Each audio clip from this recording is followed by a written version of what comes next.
Assalamualaikum warahmatullahi wabarakatuh. Selamat pagi guys. Ini kita eksplor pagi di daerah Pacitan guys ya, Jawa Timur. Yaitu di daerah Dompol guys ya, atau tepatnya Dompol Kerajaan. Ini kita mau eksplor ke sebuah makam yang ini berada di dusun yang sangat jauh dari peradaban kota ya. Jadi masih menemukan yaitu batu jalannya masih seperti jalan era zaman dahulu guys ya, dan batu-batunya seperti batu padas yang sudah membatu seperti ini, pondasi-pondasinya ya seperti batu padas yang sudah membatu. Nanti kita temenin Mas Yudi, Mbak Eni dan Mas Supri atau Kiai Kampret guys ya. Jadi ini kita posisi berada di Jawa Timur. Kita akan coba ke area makam yang konon adalah makam Mbah Raden guys ya, namanya Mbah Raden. Kita akan masuk ke dalam makam, itu berada di atas makamnya.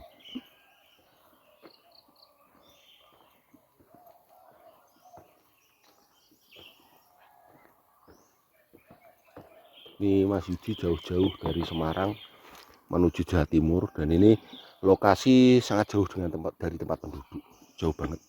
Jadi kita akan naik ke atas sana. Itu adalah posisi lokasi makamnya berada di atas, dan jalannya masih seperti jalan di masa lalu guys, atau jalan zaman tidak enak, atau jalan zaman Majapahitan. Jadi masih batu-batu seperti ini di area sini guys ya. Kita akan naik ke atas guys ya. Kita akan naik ke namanya makam Segedong guys ya. Kita akan coba naik ke atas. Bismillahirrahmanirrahim.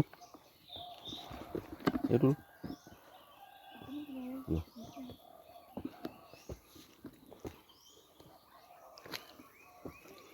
Makam Segedong guys. Jadi kalau untuk cerita tentang siapakah Mbah Raden, tidak ada yang tahu guys ya, untuk cerita beliau.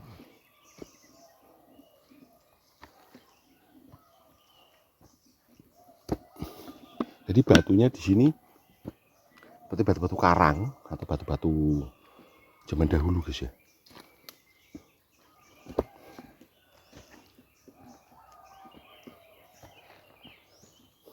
Jadi banyak gua-gua alam yang mungkin ditemukan di daerah sini ya.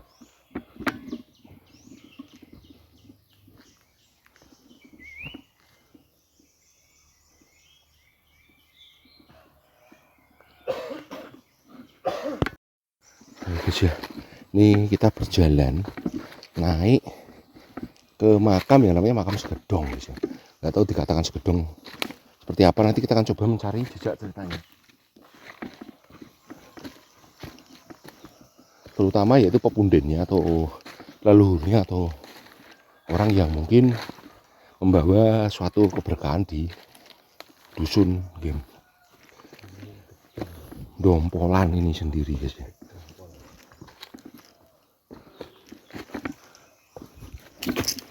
Jalannya licin.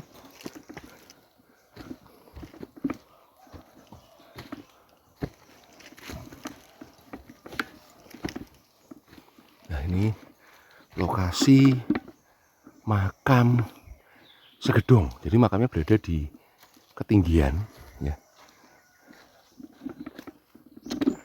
Kita lihat di situ adalah letak posisi paling bawah, dan kita naik ke atas.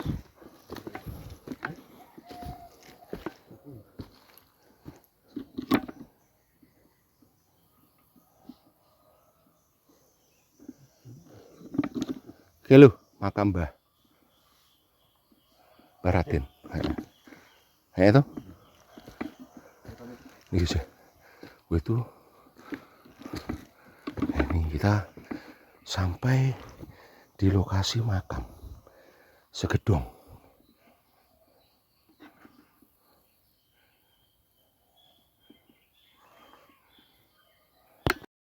Ini guys ya, jadi ini kita berada di Jawa Timur, dan kita melihat ini di depan kita ini ada batu nisan yang unik juga ya guys ya. Jadi ini adalah mungkin ini bagian dari batu nisan juga, kemudian ini bagian bawahnya atau tengahnya ya guys ya. Kemudian ini juga batu nisan.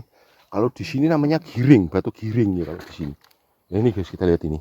Ini juga bagian dari batu nisan sebenarnya ini. Ya. Cuman panjang-panjang. Jadi mungkin kalau untuk periodenya kita nggak akan pernah tahu karena ini ciri khasnya berbeda guys ya. Berbeda, cuman ini ada simbol juga. Cuman sudah hancur. Mungkin masuk juga di era Islam ataukah mungkin masuk di era sebelum Islam. Coba kita akan naik ke atas. Tuh. Nah, ini unik juga di peradaban di sini. Dan ini batu giring atau batu nisan ya, istilah batu nisan ini banyak banget kita temukan di sini seperti ini. Dari batu-batu semua. Itu banyak banget di area makam ini karena memang ini kayak akan batu guys ya. Jadi ini dulunya tebing batu yang dijadikan pemakaman ya. Dan ini kita lihat di sini juga. Ini juga makam dan ada itu lubang itu mungkin batu nisan untuk dudukan nisannya. Bismillahirrahmanirrahim. Assalamualaikum. Assalamualaikum ya ahlul kubur. Assalamualaikum ya ahlul kubur. Ini guys, panjang banget ini 2 meter ada ini. Ya, batu nisan juga. Dari batu juga asli. Ya. Kita lihat Mbah Yud di sana tuh. Kita naik ke atas. Nah, ini kok makam nih kok mas. Coba kita ke sana guys ya.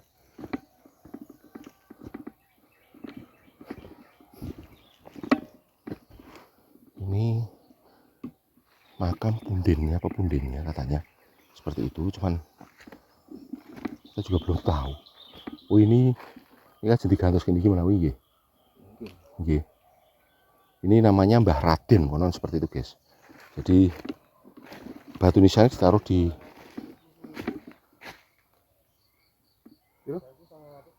era kolonial. Ini ku cungkup kok mas. Dulunya bekas cungkup itu guys. Ya. Ini makam Mbah Raden. Nanti kita akan coba cari jejak cerita beliau guys ya. Karena di sini hanya dikatakan bahwa itu adalah makam Mbah Raden.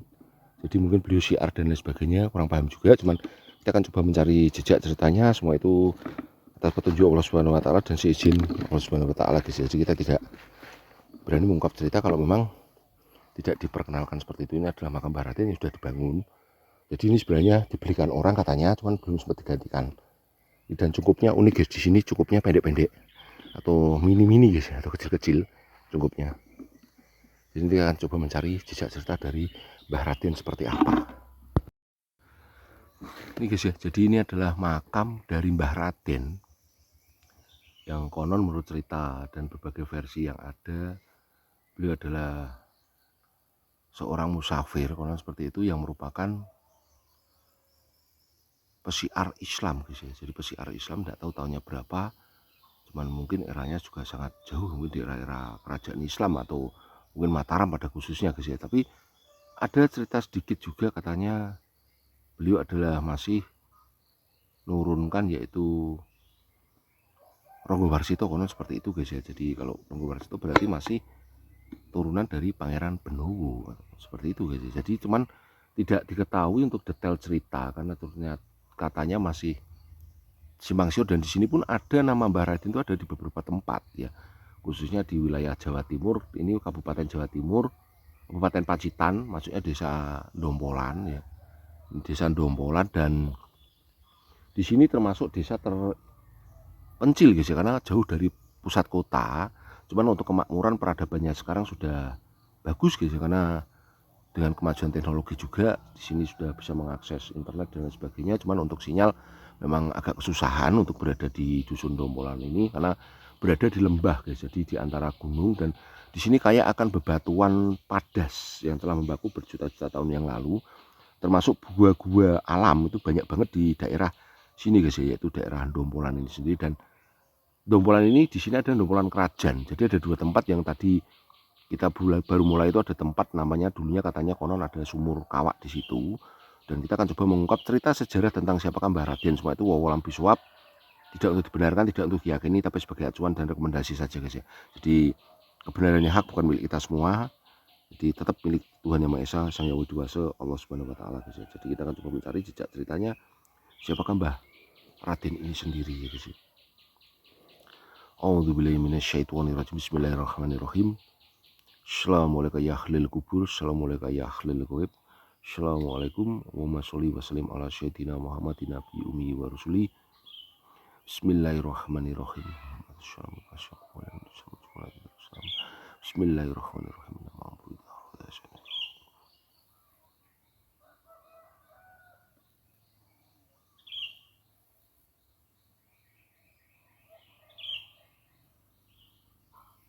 Allah Akbar.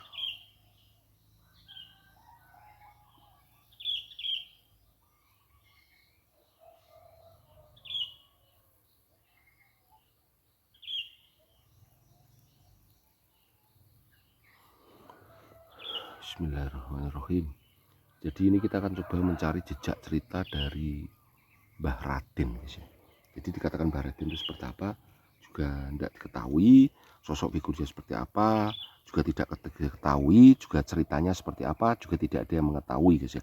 Jadi Mbah Raden ini sosok misterius yang diyakini sebagai pepunden atau leluhur di desa yang namanya Dompolan guys atau Dompol. Dan ini kita berada di Dompol kerajaan atau pusat pemerintahnya, karena ada kerajaan itu macam kayak kerajaannya atau pusat dari pemerintahan. Dan itu ada cerita juga memang lurah pertama dari daerah sini katanya seperti itu guys ya. Jadi kita akan coba mencari jejak dari Mbah Raden. Jadi mungkin ada sedikit mencerempet kebenaran yang ada, tapi bukan kebenaran ya, mungkin pasnya itu ada juga. Dan beliau ada di sini sekitar tahun 1700 sekian guys ya. Jadi 1700 sekian itu masuk masa era Mataram Islam, yaitu selepas dari Panembahan Senopati sebenarnya guys ya. Itu dan memang beliau keturunan dari yaitu Pajang juga ya. Jadi dikatakan Raden itu adalah gelar sebenarnya. Jadi Raden Mas, Raden Tumenggung, atau mungkin Raden Demang dan lain sebagainya, mungkin seperti itu guys ya. Jadi Raden Wedono juga ada ya, seperti itu. Jadi tidak menutup kemungkinan bahwa beliau bersiar dan sebagainya seperti itu. Cuman kita akan coba mengungkap cerita tentang jejak leluhur yang berada di daerah sini. Dan untuk yang Turkoyoso, dari gambaran yang ada di daerah sini, itu yang Turkoyoso letaknya bukan berada di sini guys ya. Jadi di sini adalah makam tertua nomor 2. Kalau yang satunya tadi kita berada di bawah itu ada di tahun 1942, itu pertama kali dimakamkan ada di sana. Itu kalau di sini itu dimulai dimakamkan sekitar tahun 1700 sekian. Jadi sebelum Mbah Raden dimakamkan atau disarekan di sini, sudah ada yang dimakamkan di area sini. Jadi cerita dari beliau, satu seorang pesiar, satu lagi seorang pemimpin prajurit perang guys ya, prajurit perang seperti itu. Jadi ada juga cerita yang mengatakan bahwa sosok yang berada di sini adalah seorang wanita. Itu sebenarnya bukan yang berada di sini, tapi di samping beliau guys ya, yang dikatakan yaitu Nyai Mas atau Mbok Nyai Mas seperti itu berada di samping beliau, mungkin istri dari beliau yaitu Simbah Raden guys ya, seperti itu. Jadi kalau Mbah Raden sendiri adalah seorang prajurit atau khususnya yaitu pemimpin ya guys, pemimpin prajurit, yaitu ketika masa itu mungkin mau memperluas wilayah di daerah Jawa Timur ketika Panembahan Senopati, karena Panembahan Senopati itu pendiri dari kerajaan Mataram Islam guys ya itu. Jadi tugas Mbah Raden itu memperluas wilayah kekuasaan dari yaitu Mataram Islam ketika masa itu, membawa sekitar lebih dari 150 orang. Dan ketika beliau sampai di sini itu berhenti dahulu karena satu cuaca dan situasi alam yang ketika masa itu tidak bersahabat guys ya, seperti itu. Kemudian beliau membuat sebuah gua yang berada di, tapi jauh dari sini. Untuk guanya itu ada gua itu sangat jauh banget, tapi sebenarnya gua itu sudah ada karena ciptaan alam guys ya, itu dari alam. Jadi memang asli bukinan alam.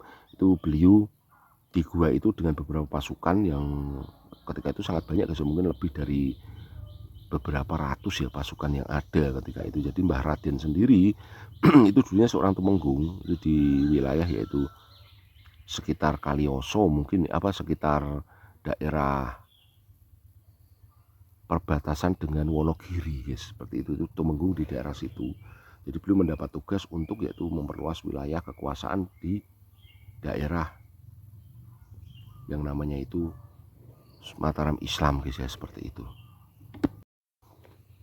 Oke guys, jadi Mbah Raden sendiri itu bernama lengkap itu Haryo Kusumo Dinoto guys ya. Itu adalah nama Mbah Raden. Itu Mbah Raden Tumenggung Haryo Kusumo Dinoto. Itu beliau berasal dari Mataram Islam Surakarta. Jadi kalau di root atau di apa namanya itu diurutkan, memang beliau adalah masih keturunan dari Pangeran Benowo. Jadi mungkin cucu dari Pangeran Benowo guys ya. Jadi kalau mungkin ada masukan kalau itu menurunkan mungkin Ronggo Warsito dan lain sebagainya mungkin bisa jadi. Cuman nanti arahnya kemana untuk urutannya kita nggak tahu guys ya, seperti itu. Jadi di samping itu ada makam yaitu istri beliau. Jadi di sini sudah ada peradaban guys, karena di sini awal mula peradaban itu sebenarnya sangat jauh, yaitu sekitar mungkin berapa juta tahun yang lalu guys ya. Jadi tempat peradaban kalau manusia purba enggak guys. Jadi manusia sudah memiliki peradaban karena tempat tinggalnya masih gua-gua seperti itu untuk zaman masa lalu guys ya. Itu cuman ketika kita membahas di masa ini, di saat ini kita membahas masalah Mbah Raden ya guys ya. Ini makam dari Raden Tumenggung Haryo Kusumo Dinoto guys ya.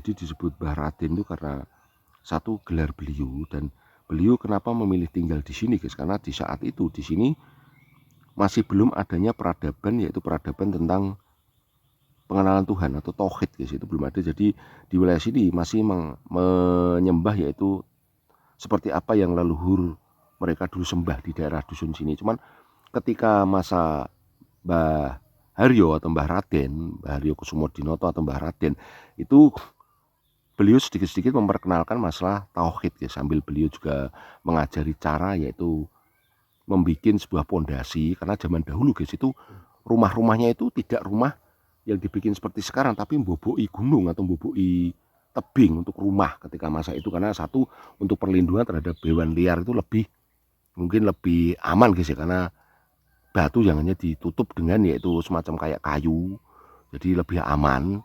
Dan ketika terjadi hujan deras dan sebagainya lebih nyaman dan aman untuk berlindung ketika masa itu. Dan Mbah Raden sendiri ketika bersiar itu tidak langsung yaitu mengenalkan tentang ajaran-ajaran seperti ini, syariat dan sebagainya, tidak. Beliau mengenalkan tentang ketuhanan dan sebagainya. Akhirnya selama perjalanan dari Mbah Haryo atau Mbah Raden itu bangunan seperti mungkin guys ya, tempat persembahan dan lain sebagainya masih ada, cuman hanya ditinggalkan sedikit-sedikit guys ya, seperti itu. Kemudian ketika masa sesudah Mbah Raden, yaitu mungkin sekitar tahun 1800 kan, ketika era kolonial Belanda masuk, itu lebih ekstrim, yaitu menyingkirkan segala sesuatu yang dianggap musyrik ya, seperti itu ya. Mungkin kalau di ajaran Islam dianggap musyrik seperti mungkin patung-patung dan lain sebagainya, atau tempat-tempat peribadatan dan lain sebagainya itu hilang semua. Jadi rumah Mbah Raden pertama itu berada di tempat sumur kawak yang dibikin pertama oleh Mbah Raden. Dulunya ada sumur kawak itu yang tadi Mas Supri itu bikin shot, itu adalah rumah pertama Mbah Raden guys. Itu ada rumah Mbah Raden, dan Mbah Raden sendiri ketika itu dipercaya sebagai seorang pemimpin, atau mungkin ya kalau mungkin zaman dahulu mungkin semacam kayak lurah guys ya, atau demang mungkin seperti itu ya, itu atau panglawe guys ya, mungkin seperti itu juga bisa. Jadi kenapa dikatakan dompol, itu ada yaitu sejarah tersendiri. Dompol itu adalah semacam kayak berkumpul jadi satu guys, seperti itu. Jadi berkumpul jadi satu, jadi ketika tahu ada seseorang di situ yang pinter, hebat, sakti dan sebagainya, akhirnya banyak dari desa-desa di daerah-daerah lain itu pada datang guys untuk tinggal di situ dan untuk belajar tentang agama yang dibawa oleh Mbah Raden di masa itu. Makanya maka dikatakan dompolan atau kumpul jadi satu, yang kurung apa nak ngarani di bahasa Indonesia itu kurung pruyu apa jenenge nak dadi siji itu apa ya? Jadi satu itu kempruyu kalau basa di Indonesia itu sedompol lagi istilahnya, semacam kalau buah itu sedompol seperti itu. Jadi Mbah Raden ini memiliki istri di sebelah sana, dan istrinya dari mana ya, juga dari daerah sini guys ya, daerah sini, karena di sini sudah ada peradaban. Jadi ketika masa itu ada kepala suku di sini, itu yang kepala suku atau orang yang paling disegani di sini, dan makamnya lokasinya tidak berada di sini karena ketika itu masih mungkin ya Hindu Buddha ya ketika itu.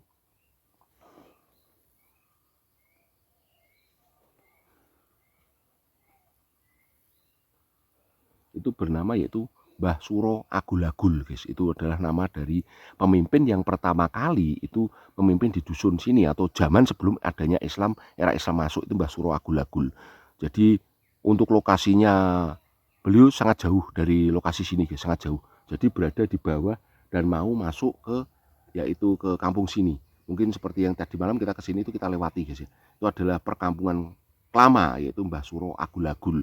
Jadi kalau di sini adalah makam seorang pesiar dan demang sepuh atau lurah sepuh di sini yang bernama yaitu Mbah Haryo Kusumo Dinoto atau Mbah disebut dengan nama Mbah Raden, dan di sana itu ada makam istrinya ya, di sebelah sana itu ada makam istri beliau. Itu kalau mungkin ada orang yang pernah diketahui dan sebagainya bernama Mbok Nyai Mas, mungkin seperti itu guys ya. Kalau di sana bernama Mbah Wringin Sungsang guys, nama itunya Wringin Sungsang nama garwane. Karena dan kemudian ketika berjalannya masa beliau sudah memeluk agama Islam, ketika masa itu beliau berganti nama guys ya. Jadi diganti namanya oleh Mbah Dompol atau Mbah Raden atau Mbah Haryo Kusumo Dinoto, itu namanya berganti guys ya. Itu bernama Mbah Maimun guys, atau Mbah Siti Maimunah mungkin seperti itu ya, tapi lebih terkenal dengan nama Mbah Maimun. Itu adalah wanita, sosok wanita, istri dari Mbah Raden. Dan apakah Mbah Raden ada keturunannya sampai masih ada guys, jadi keturunannya sampai sekarang pun yang hidup masih ada.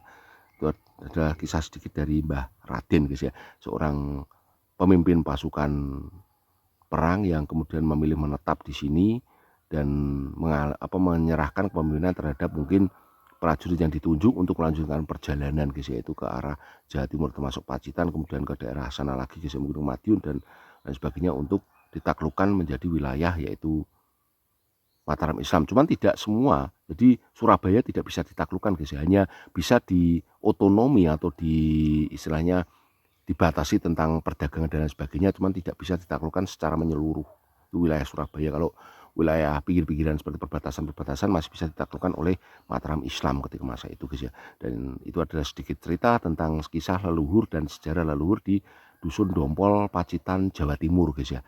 Ini kita berada di sini, alhamdulillah kebetulan kita cuaca juga bagus ini. Ini pagi hari kita meruput ke sini, nanti takutnya kalau siang hujan guys ya. Oke, saya terima kasih buat semuanya.